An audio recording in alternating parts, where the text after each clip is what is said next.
퇴근길 시사 프로그램의 완결판. 최영일의 YTN 뉴스 정면 승부.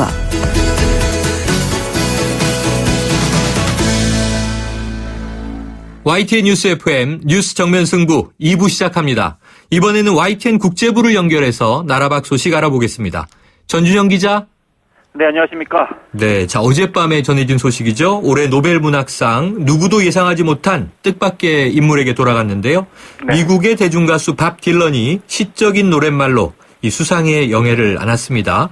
그런데 유례없는 일이다 보니까요. 이 뒷말이 무성하게 나오고 있다고요. 네, 이게 밥 딜런은 사실 문학인이라기보다는 대중음악인이라고 하는 게 맞을 텐데요. 그렇죠. 이런 대중음악인이 노벨 문학상을 수상한 게 이번이 처음이기 때문에 이 찬반 논란도 거세게 일고 있습니다. 밥 딜런 하면 우리에게도 잘 알려진 노래죠. 노킹 온 헤븐 스토어나 라이크 롤링스톤 등으로 세계적인 명성을 쌓아왔고요. 블로잉 인 더 윈드 등 이 전쟁 반대 메시지를 담은 노래들로 1960년대에는 미국 사회의 반전 시민운동을 북돋기도 했습니다. 심사위원들은 이런 밥 딜런에 대해서 위대한 미국 노래 전통에서 새로운 시적 표현을 창조해냈다, 이렇게 수상자 선정 이유를 밝혔는데요. 이 고정관념을 깼다, 이런 긍정적인 평가도 적지 않지만 노래 가사를 과연 문학으로 볼 수 있느냐, 그럴 수 없다, 이런 반대 의견도 만만치 않게 나오고 있는 상황입니다. 일단 세계적으로 나오는 반응을 보면 미국의 버락 오바마 대통령 같은 경우는 내가 가장 좋아하는 시인 가운데 한 명인 밥 딜런이 노벨 문학상을 수상했다, 이렇게 환영의 뜻을 밝혔고요. 일본에서도 언론들의 반응을 보면 밥 딜런이 무라카미 하루키의 작품에 큰 영향을 미쳤다면서 문학을 해석하는 틀을 넓혔다, 이렇게 평가를 하고 있습니다. 반면에 반대하는 일부 문학가들의 이 반응을 보면 과거 영국의 정치인인 윈스턴 처칠이 자신의 회고록으로 노벨 문학상을 받았을 때처럼 이번에도 어이없다, 이런 반응을 보이기도 했고요.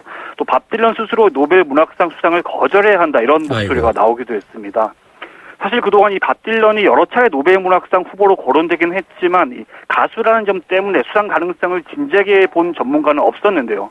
이번 노벨 문학상 수상으로 과연 노래 가사도 문학으로 볼 수 있는지, 또 문학의 범위는 어디까지인지 이런 문제에 대해서 논의가 더 활발하게 이루어질 것으로 보입니다. 네, 파격은 파격인 것 같은데 관련해서 3부에서 저희가 전문가를 연결해서 인터뷰를 한번 해보겠습니다. 자, 일본이 예년과 달리 올해에는 이 유네스코 분담금을 내지 않고 있는데 이것이 위안부 관련 자료의 세계기록 유산 등재를 막기 위한 것이다. 그럼 일종의 체납 시위가 되는 건가요? 네, 그렇게 볼 수 있을 것 같습니다. 일본 정부 같은 경우 매년 4, 5월쯤에 예산이 확정이 되면 곧바로 유네스코 분담금을 대부분 일괄 지급해왔는데요. 네. 올해는 이례적으로 10월 중순이 되도록 유네스코 분담금을 내지 않은 것으로 확인됐습니다. 일본이 올해 유네스코에 내기로 한 돈을 보면 유네스코 분담금 38억 5천만 엔 하고요. 캄보디아에 있는 앙코르와트 수리비 5억 5천만 엔. 이걸 합치면 우리 돈으로는 모두 480억 정도 되는데 아직 한 푼도 내지 않고 있다고 합니다. 일본의 이 같은 행보는 이 분담금을 무기로 이 유네스코의 영향력을 행사해서 군 위안부 자료가 세계 기록유산으로 등재되는 걸 막으려는 의도로 해석이 되고 있습니다. 이게 실제로 지난해 난징 대학살 관련 자료가 이게 세계 기록 유산으로 등재됐는데 이후에 일본이 이 심사 제도를 개선해야 한다고 강력하게 요구를 했고 그 과정에서 유네스코 보조금 지급을 중단할 수도 있다, 이런 뜻을 밝히기도 했었습니다. 그런데 이제 올해 5월 들어서 한국과 중국, 일본, 또 네덜란드 등 이 8개국 시민 단체들이 위안부 피해자 관련 자료도 세계 기록 유산으로 등재해달라, 이렇게 신청을 했는데요. 그러자 결국 일본이 이제 돈을 무기로 해서 실력 행사에 나선 겁니다. 현재 일본 같은 경우 사실상 유네스코의 돈을 가장 많이 내는 최대 지원국이기 때문에 유네스코가 받는 압력도 적지 않을 것으로 보이는데요. 돈으로 협박해서 이 역사를 숨기고 또 자신의 주장을 관철시키려는 이런 일본 행태에 대해서 치졸하다, 이런 목소리도 커지고 있습니다. 이게 사실이면 정말 치졸하고 옹졸한 거겠죠. 네. 자, 이 세계 최장수 국왕으로 존경을 받아온 이 푸미폰 아둔야뎃 태국 국왕이죠. 어제 서거했다는 소식 전해졌는데요. 네. 이 왕위를 이을 왕세자의 행실이 탐탁치가 않아서 태국 정국이 혼란에 빠질 수도 있다, 이런 우려가 나오고 있다고요? 네, 이 70년간 태국의 90점 역할을 해왔죠. 이 푸미폰 국왕 어제 서거를 한 뒤에 이 후계자로는 이 와치라롱콘 왕세자가 1순위로 꼽히고 있습니다. 네. 그런데 이 왕세자 같은 경우 사생활 문제로 사람들의 입에 오르내린 적이 많아서 이 향후 태국 정국이 심상치 않게 돌아갈 수 있다, 이런 전망이 나오고 있습니다. 이 아버지 이 국왕은 온화하면서도 강직한 성품을 지녔었는데 뭐 이와 달리 와치라롱권 왕세자는 불같은 성격의 소유자로 알려져 있습니다. 네. 또 개인적인 성향이 강해서 공식 석상에서는 눈에 띄게 불편해하는 모습을 드러내곤 했다고 하는데요. 어허. 특히 뭐 3번에 달하는 이 잦은 이혼 경력 그리고 돈 문제 등으로도 자주 구설수에 휘말려 왔고요. 또 특히 탁신 전 총리로부터 엄청난 현금과 부동산을 받는 등 전 정권과 긴밀한 관계를 맺고 있다 뭐 이런 설도 나오고 있습니다. 이러다 보니까 뭐 새 국왕감으로 왕세자보다는 이 푸미퐁 국왕 곁에서 활발한 대외 활동을 해왔던 짜크리 시린통 공주를 더 선호하는 국민들도 적지 않은데요. 네. 이러다 보니까 이제는 이 차기 국왕으로 이 왕세자와 공주 가운데 누구를 선택하느냐 이 문제를 두고 이 군부와 탁신 전 총리 그리고 미국과 중국 등이 이 치열한 세력 대결을 벌일 가능성도 있어서 태국 정부에 대한 우려가 조금씩 커지고 있습니다. 네, 궁에서 벌어지는 이 권력 승계 싸움, 이 사극에서나 보던 건데 태국 전국 지켜봐야 될 것 같습니다. 오늘 소식 고맙습니다. 네, 고맙습니다. 지금까지 YTN 국제부의 전준형 기자였습니다.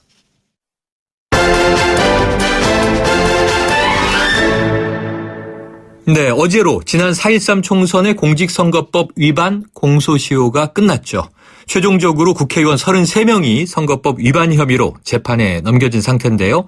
더불어민주당은 이 추미애 대표와 윤호중 정책위 의장 등 지도부와 중진급 의원이 대거 포함되면서 편파 수사라고 반발하고 있는 상황입니다. 자, 우병우 청와대 민정수석의 작품이다. 이런 의혹까지 제기하고 있는 상황인데요. 국회 운영위 소속 더불어민주당의 기동민 대변인을 연결해서 이야기 나눠보겠습니다. 기 의원님, 안녕하십니까? 네, 안녕하세요. 더불어민주당 원내대변인 기동민입니다. 반갑습니다. 네, 자, 어제 공소시효 마지막 날이었는데요. 네. 더불어민주당은 모두 16명이 재판에 넘겨졌어요. 네네. 정당별로 봤을 때는 가장 많은 숫자인데 어떻게 지금 보고 계십니까? 새누리당이 11명이고요. 네.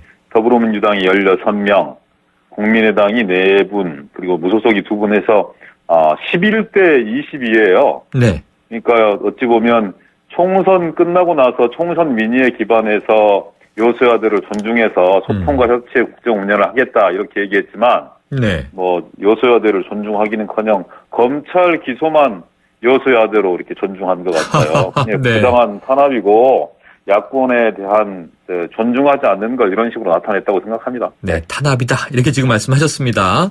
네. 지금 물론 이 재판 결과에 따라서 이 형량에 따라서 의원직 상실 여부가 결정되지 않습니까? 네. 이 끝까지 봐야겠습니다만 네. 혹여 재판 결과에 따라서 여소야대 구도가 바뀔 수도 있다.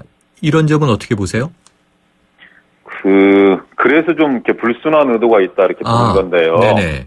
예를 들어서 통상 보면은 선거법을 6개월 내에 처리를 해야 되기 때문에 그렇죠. 시기별로 다 다를 수밖에 없는 거 아니겠습니까? 네네. 뭐 어떤 거는 사안이 좀 비교적 단순한 거는 뭐 2, 3개월 안에 네. 또 좀 복잡한 거는 뭐 5, 6개월 안에 이렇게 될 네. 수가 있는 거라고 생각하는데 거의 집중된 것이 이번 기소 마감일을 기점으로 해서 거의 모든 사건들이 집중이 되었어요. 그거는 대검 공안부와 청와대 민정수석 이쪽에서 전체를 다 관장을 해서 네. 어디를 살리고 어디를 죽일 거냐. 그리고 지금이 여소야대 국면인데 어디를 쳐내는 것이 이후에 여권에 유리한 지형을 만들어낼 거냐. 네. 이런 어떤 이 정치 기획적 성격을 가진 그런 이 선거법 수사다 이런 의심을 지울 수가 없을 정도로 네. 그렇게 정교하게 정권 차원에서 계획하고 추진되었다는 이런 심증을 지울 수가 없는 거죠. 네, 이게 네. 종합기획된 작품이다라는 취지로 지금 시기가 거의 한쪽으로 몰려있다 이런 말씀 주셨는데요. 네, 그렇습니다. 자, 개개인 기소 이유야 검찰이 나름대로 밝히고 있지 않습니까? 네. 그런데 말씀하신 대로 지금 야당 탄압이다 이렇게 이제 규정을 하셨는데 네. 이 시기가 좀 이제 임박해서 종합적으로 기획한 정황이 느껴진다는 외에 혹시 또 이 근거들이 있습니까? 보면은요, 숫자도 그렇지만, 새누리당 의원들도 지금 이제 합치면 의원들은 11분이지만, 네. 전체 한 13분 정도 되거든요. 네. 근데 그 중에 친박으로 얘기할 수 있는 분은 1분. 그 다음에 전부 다 비박이 12분입니다. 네, 그래서 당내에서는 친박 필승, 비박 필패, 이런 얘기가 나올 정도로. 네. 그리고 거기에는 어김없이 친박 실세들이 이 정치적으로 거론되어지고 벌써 재보궐선거를 준비하고 있다는 그런 풍문들이 들려오고 있고요. 그 다음에 부당한 검찰 기소의 사례를 보면 가장 대표적인 게 최경환, 서청원, 현기환 전부 다 친박의 핵심 실세들 아니겠습니까? 네. 이분들은 어떤 그 일들을 하셨냐면 경선에 참여하려고 하는 자를 협박했어요. 네. 선거의 자유방해죄입니다. 공직선거법 237조 5항 1호에 해당되는 거고 후보자에 대한 매수 및 이해유도죄 이것도 공직선거법 232조 1항 1조에 있는 거예요. 네. 새누리당 출신의 이재호 의원이 이렇게 얘기했습니다. 죄질이 정말 나쁜 혐의로 선거법 중에서도 최악의 선거법을 적용해야 된다. 검찰이 어떻게 판단하는지 모르겠지만 무혐의 처분은 일반적인 국민 상식 잣대로 볼 때 안 맞는다 이렇게 얘기해 주셨고요. 네네. 정병국 의원, 이혜훈 의원 이런 분들조차 뭐라고 네. 말씀 주시냐면 야당 탄압이다. 그 다음에 비박에 대한 이런 정치적 탄압이다. 이런 인상을 지울 수 없다. 이런 취지의 말씀들을 주세요. 네. 이런 것들을 보더라도 정말 특정 목적을 가지고 특정 세력들을 거세하고 친박, 그러니까 대통령과 가까운 세력들을 다시 국회에 전면 포진시키고자 하는 정치 계획적 수사에서 비롯된 것은 아니냐. 네. 이런 의심을 하는 게 과연 비이성적인가요? 비합리적인가요? 제가 보기엔 상식적인 의심입니다. 네. 상식적이고 합리적인 의심이다. 지금 굉장히 정황을 다 이제 조목조목 분석해 주셨는데요. 네네. 자, 그런데 이제 청와대는 오늘 특별히 드릴 말씀이 없다. 검찰의 판단이다. 이렇게 짧게 얘기했습니다. 네. 그 검찰의 판단이 아니다. 이렇게 보시는 거죠? 검찰의 판단 맞습니다. 검찰의 네. 판단 맞는 게, 우병우 수석이 사실상 검찰총장의 역할을 겸임하고 있기 때문에 검찰의 판단이 맞는 거죠. 그래서 사실상 검찰의 판단이 우병우 수석의 판단과 일치하고 있는 거고, 네. 그런 차원에서 검찰의 판단이다 이렇게 청와대에서 우긴다면 저희들은 받아들이겠습니다. 사실상 우병우 수석이 검찰총장 역할까지 겸임하면서 이 모든 이 일을 기획하고 있다 이런 부분들에 대한 의심을 저희들은 지울 수 없고요. 그 다음에 좀 당당했으면 좋겠어요. 일은 다 해치우고 본인은 또 뒤로 숨고 대통령 치마폭에 쌓여서 전혀 국민들에게 어떤 이 말씀도 주시지 않고 이런 네. 것들이 과연 고위공직자가 쳐야 될 처신인지에 대해서 깊이 씁쓸한 마음을 금할 수 없습니다. 네, 청와대가 밝힌 검찰의 판단이라는 점은 존중하시는데 그 검찰의 네. 판단과 의지는 결국 우병우 민정수석의 의지다. 이렇게 보시는 거군요.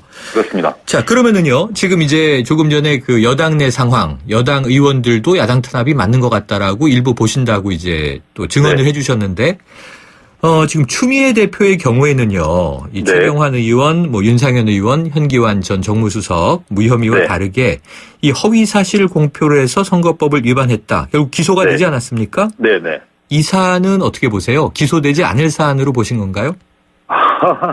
이런 거죠. 법원 행정처장을 만나서 네네. 동부지방법원 존치 요청을 했어요. 네. 그리고 그런 방향으로 진행될 수 있도록 하겠다라는 답변까지 들었죠. 네. 그래서 이제 그런 부분들을 일반적으로 알린 거예요. 제가 제가 보기에는 아예 없는 사실을 만들어서 조작하고 날조한 것이 아니라 네. 면담을 통해서 확인된 사실을 알린 것에 불과한 겁니다. 그런데요, 이정현 의원 같은 경우에는 의과대학과 부속병원을 순천에 설치하겠다는 법안을 발의했다라고 공보문을 만들었어요. 네네. 근데 법안 어디에도 순천이란 말은 없습니다. 아하. 명백한 허위사실 유포입니다. 네. 근데 이거 불기소 처분했습니다. 아. 아니 이게 모든 것이 이 법의 잣대라고 하는 게 가장 중요한 게 공정성인 거잖아요. 네네. 형평성인 거잖아요.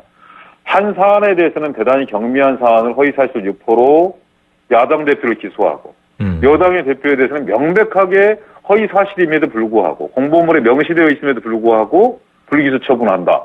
네. 아니 국민들 누가 납득할 수 있겠습니까? 지금 네, 여당 대표, 야당 대표를 네. 기소를 하려면 최소한 네. 형평성과 균형을 맞추기 위해서 이정현 대표도 같이 기소하고 뭐 그런 차원에서 야당 대표도 봐줄 수 없었다 이렇게 얘기하면 한 번 더 고려해 보겠습니다. 그런데 네. 그것도 아니고 세상에 거기는 명백한 허위사실을 유포했음에도 불구하고 불기소 처분하고 야당 대표의 경미한 사안들을 흠잡아서 기소한다? 납득할 수 없습니다. 받아들일 수 없습니다. 그러니까 이제 이 유사한 허위사실 공표죄라 하더라도 지금 유사한 거 아닙니다. 네, 이정현 여당 대표가 훨씬 더 명확한 사안을 그렇습니다. 저질렀는데 불기소가 됐다. 이렇게 비교를 네, 해주셨군요. 네, 자, 그렇습니다. 그런데요. 지금 저희도 이 프로그램에서 사실 그 녹취록이 터졌을 때는 이 명백한 공천 개입 아닌가? 이거 처벌 받을 가능성이 높다. 이런 전망을 했었습니다만 네. 그 당시 이 윤상현 네. 최경환 의원 관련해서요. 네. 그 지역구의 그 김성회 후보가 네. 이 검찰에서 이 협박으로 느끼지 않았다. 이렇게 진술했다는 거예요. 네. 그럼 지금 이 추미애 대표 사안과 관련해서 이 손지열 당시 법원 행정처장이 네. 그런 약속을 한 바 없다 이렇게 증언하면 어떻게 되는 건가요? 예를 들어서 그건 법원이 판단해야 될 사안이라고 생각하고요. 네네. 예를 들어서 김성회 그 전 의원이나 손지열 그 판사나 전부 다 자기의 그 상식을 가진 분들이라고 생각합니다. 네네. 다만 처한 위치와 처지는 좀 다를 것 같아요. 그러니까 어떻게 진술하고 증언하는 것이 이후에 자신의 정치적 입지와 연결될 수 있는 것인가는 아마 주로 고민하지 않을 수 없을 거고요. 네. 그래서 그런 분들의 판단 이런 부분들은 뭐 제가 여기서 거론하고 언급해야 될 사안들은 아니라고 생각합니다. 네. 자, 이게 과연 기소될 사안이냐 아니냐 지금 이제 탄압으로 규정해 주셨는데 뭐 전문가들 얘기는 분분합니다. 네. 다 이게 선거 관련 사안들이 경계선에 있어서 네. 기소하면 또 기소될 법한 이제 여지가 있는 거고 불기소하면 또 그럴 법한 여지가 있다고 보시더라고요. 네. 문제는 뭐냐 하면 이제 지금 말씀하신 대로 법원 판단 아니겠습니까? 네. 추미애 대표 과연 선거법으로 기소가 돼서 이 100만 원 이상의 벌금형을 받을 가능성 있어 보이세요? 뭐 저는 무죄를 확신합니다. 아, 네네. 그리고 그나마 그 사법부가 정의와 양심을 지켜낼 수 있는 최후의 보루라고 생각하고요. 네. 최선을 다해서 재판에 성실하게 임할 거고 그런 과정에서 뭐 사법부의 현명한 선택 있을 거라고 기대합니다. 네. 네. 그런데 만에 하나 뭐 이제 의원직 상실까지는 안 가더라도 일단 재판이 길어지면 대선 전국에서 여러 가지 불편한 점, 불리한 점이 발생하겠죠? 네네. 아예 없다 이렇게 얘기할 수 없어요. 네. 그리고 우리 기소 문제라든지 재판에 대한 문제 이런 걸 우리 임의대로 할 수 있는 부분들이 아니기 때문에 네. 저희가 단정해서 말씀드릴 수는 없습니다만 저희들은 최소한 이런 건 있어요. 검찰은 이미 고유의 기능을 상실했고 자정력 잃었다고 생각합니다. 스스로 정치검찰의 길을 가고 있는 거고요. 그래서 이제 상식적으로 용납할 수도 없고 있어서는 안 되는 일이 벌어졌지만 그래도 하여튼 최선을 다해서 법적인 절차에 따라서 법원에 소명하고 검찰의 편파적이고 무리한 권한 남용에 대해서는 당당하게 그렇게 대처해 나갈 생각이고요. 네. 국회 차원에서 검찰개혁 작업 더 이상 뒤로 미룰 수 없고 이런 과정을 통해서 최선을 다해서 노력하겠다 이런 다짐과 약속을 드립니다. 네. 자, 이 불편이나 부담은 있을 수밖에 없다 이렇게 말씀드렸는데요. 네, 그렇습니다. 아니나 다를까 이 새누리당에서는요. 벌써 검찰의 공정한 수사를 위해서 야당 대표직을 내려놓아야 한다 이런 얘기도 나오는데 어떻게 보십니까? 참 뻔뻔한 분들이에요. 네. 제 눈에 들보나 먼저 좀 보라고 그러십시오. 아하. 남의 눈에 있는 티끌 가지고 난리치고 네. 또 그리고 부당하고 잘못된 기소 이런 내용들을 가지고 야당을 흔들고 이러는 게 과연 집권 여당이 해야 될 일인 건지 네. 그것이 총선에서 여소야대를 만들어준 국민들의 민의에 충실한 길인 건지 다시 한번 되물어봤으면 좋겠고요. 네. 지금 한가하게 야당이 어떤 이 기소 탄압 이런 부분을 즐길 때가 아닙니다. 네. 민심은 싸늘하게 식어가고 있고 1년 6개월, 1년 5개월 뒤면 그 민심이 어디 있는지 분명하게 드러날 겁니다. 국민들이 심판해 줄 거라고 생각하고요. 네. 희희낙낙할 때가 아닙니다. 더 작성하고 자성해서 새로운 집권 세력으로 거듭날 생각을 해야지 희희낙낙할 때가 아니라고 생각합니다. 네. 자, 기 의원님, 운영위 네. 소속이시잖아요? 네, 그렇습니다. 아까 추미애 대표에 대해서 나온 말을 얼마 전에는 야당이 청와대를 향해서 했었습니다. 네네. 공정한 수사를 위해서 이 범죄 사실 혐의 여부가 밝혀지든 아니든 이 청와대 민정수석직을 내려놓고 수사받아라 이런 얘기 하셨었잖아요. 네, 그렇습니다. 자, 다음 주에 과연 우병우 수석 이 국감에 나오겠습니까? 그 경우가 다른 부분들을 동렬해 주셨기 때문에 좀 바로잡아 드리면은요. 네. 공직입니다. 우병우 수석은. 네네. 청와대 국가의 기강을 총괄하는 민정수석이라는 자리에 있기 때문에 그런 말씀을 드린 겁니다. 네. 추미애 대표하고 동렬상에서 비교할 수 없다고 보고요. 네. 기관 증인이니까 당연히 나와야죠. 그리고 정진석 원내대표가 운영위원장으로서 여야 간 합의한 사안입니다. 나오지 않을 이유가 없습니다. 네. 관행 얘기하는데요. 안 나오는 게 관행이다. 무슨 말도 안 되는 얘기입니까? 네. 문재인 민정수석, 전해철 민정수석도 나왔습니다. 박근혜 정부에서 우병우수석 전임자였던 김영환 수석, 네. 청와대가 국회 출석을 명했어요. 네. 본인이 항명하고 사임했습니다. 네. 무슨 관례가 말도 안 되는 일입니다. 필요하면 그런 논리를 갖다 찍어서 붙이는 거 아닙니다. 네. 관행이라는 말로 자신들의 낮게 상황을 왜곡시키는 거 정말 두고 볼 수가 없고요. 나와야 됩니다. 나와서 네. 그렇게 당당하다면 국민들 앞에 야당 의원들하고 당당하게 토론해야죠. 네. 기동민하고 토론해야 된다고 생각합니다. 그래서 진짜 지금까지 야당과 국민과 언론이 제기했던 의혹이 잘못되었다면 본인이 당당하게 나와서 소명하면 될 거 아닙니까? 야당 의원들을 상대로 해서 야당의 의원들의 의혹과 근거 없는 통로를 하면 논리로 제압하면 될 거 아니겠습니까? 네. 왜 그걸 숨습니까? 알겠습니다. 그리고 왜 또 다른 분란과 대립을 자초합니까? 네. 나오십시오. 나와서 토론하십시다. 일단 불출석이 관행이 아니다. 나와야 한다. 그렇습니다. 네. 예, 저 의원님 끝으로 짧게요. 어제 한선교 새누리당 의원 발언 논란되지 않았습니까? 네. 자, 내가 그렇게 좋아요 하는 발언인데, 자, 오늘도 파장이 큽니다. 윤리위 징계 추진합니까? 이미 다 우리 당을 대표해서 이재정 의원하고 네. 원주의 송기현 의원이 대표로 접수했고요. 당론으로 전부 다 접수했군요. 윤리위원회 제소 접수했습니다. 이분은 한 번에 그친 게 아니라 지난번에도 네. 국회 경위 멱살을 네네. 잡아가지고 입살에 올랐던 분이고요. 알겠습니다. 재범입니다. 벌써 짧은 순간에 가중 처벌될 수밖에 없고 네. 엄정하게 대처할 겁니다. 의원님 여기까지 듣겠습니다. 오늘 말씀 네, 고맙습니다. 고맙습니다. 좋은 저녁 되십시오. 네, 지금까지 더불어민주당의 기동민 의원이었습니다. 지금 듣고 계신 20초짜리 광고만으로는 프리미엄 지식산업센터 워니캐슬의 수많은 베네핏을 다 전할 수 없습니다. 당신의 비즈니스 환경이 더 큰 성공을 뒷받침할 수 없다고 생각한다면 지금 검색하세요. 프리미엄 지식산업센터 워니캐슬 동원건설산업. 아유, 세 단계 종이 또 걸렸어? 정말 제본 하나 하려다가 미치겠네. 내가 진작 현대오피스로 바꾸라니까. 오늘 다 날 셀 거야. 이제 스트레스 받지 마세요. 사무기기 전문기업 현대오피스가 책임지겠습니다. 사무기기의 올바른 기준. 현대오피스. 당신의 제규어는 수만 번의 코너링 후에도 그 가치가 확실히 지켜져야 합니다. 제규어가 보장하는 제규어 인증 중고차 서비스 트레이드 인 프로그램. 보유하신 제규어를 최상의 조건으로 팔고 신차 구입 시 특별 혜택까지 누리시기 바랍니다. 제규어 공식 인증 중고차 전시장에서 만나보세요. 거라 이 세상에서 누가 제일 예쁘니? 2588 박서연. 어머, 내가? 하긴 고객님들이 대리운전 부르면서 예쁜 소연이 목소리 듣고 집에 가야지 라고들 하셔. 너 잘났다 너 잘났어 2588 꽃보다 박소연 2588 찍톡탁 찍톡 탁찍톡탁. 누구나 쉽게 따라할 수 있는 악사 자동차 보험 마일리지 할인. 계기판 찍고 카톡하면 가입 즉시 할인이 탁. 이것이 악사 마일리지 할인. 악사 다이렉트. 약정한 주행거리를 초과 운행한 경우 이미 할인된 보험료를 추가 납입하셔야 합니다. 가입 시 유의사항을 확인하세요. 네, 선거사범 기소 관련해서 야당은 많이 화가 나 있군요. 이어지는 3부에서는요.